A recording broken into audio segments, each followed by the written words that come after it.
So you have therefore failed to show that you have a permanent right of residency in the UK.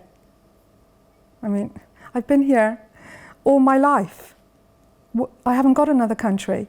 My name is Amato. I've lived here for 55 years, since 1964. I came here first with my mum, and then my dad followed. They came from Turin. In those days, they were recruiting from abroad, from the UK.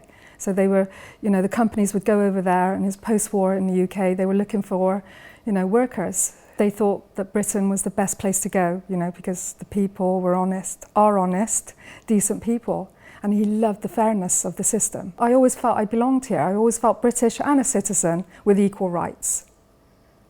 And then one day, overnight, my world was turned upside down. I didn't even think, something's going to change for me.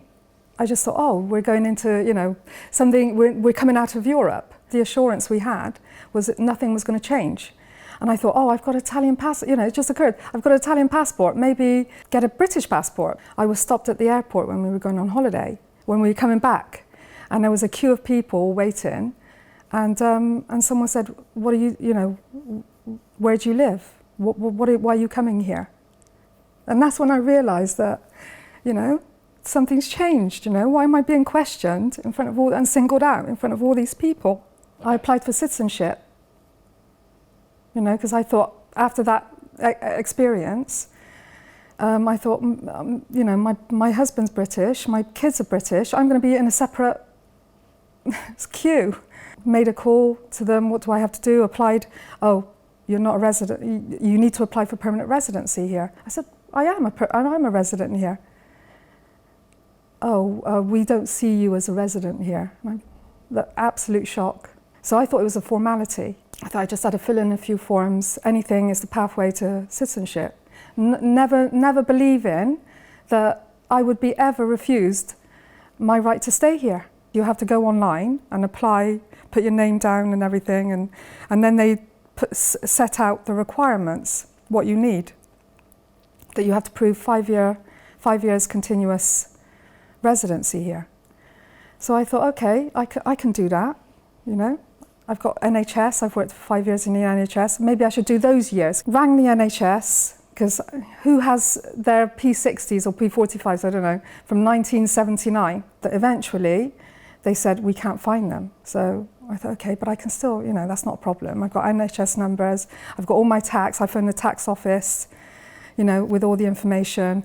The council tax people, they gave me a whole, lots of papers. Everything you can imagine, my bank statements, I phoned the banks. So I gave them all those, 5 years worth, it was that thick. Insufficient evidence. Insufficient evidence. So I rang them up, I said, my brother's been accepted, where are mine? Eventually I get this, the letter. So this letter here. So I haven't even looked at it since I got refused.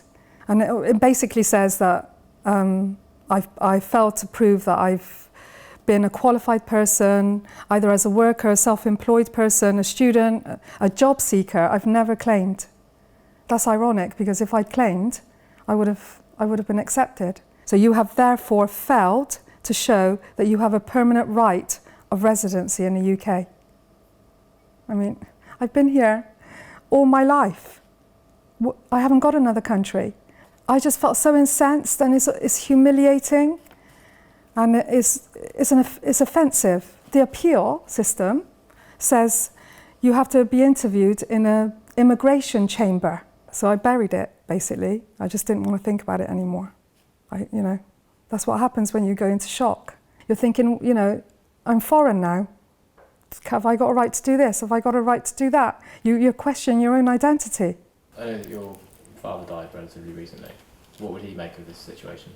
He was so proud to be here, It was just like the best thing ever that he was here. He loved this country. I'm glad he didn't see it.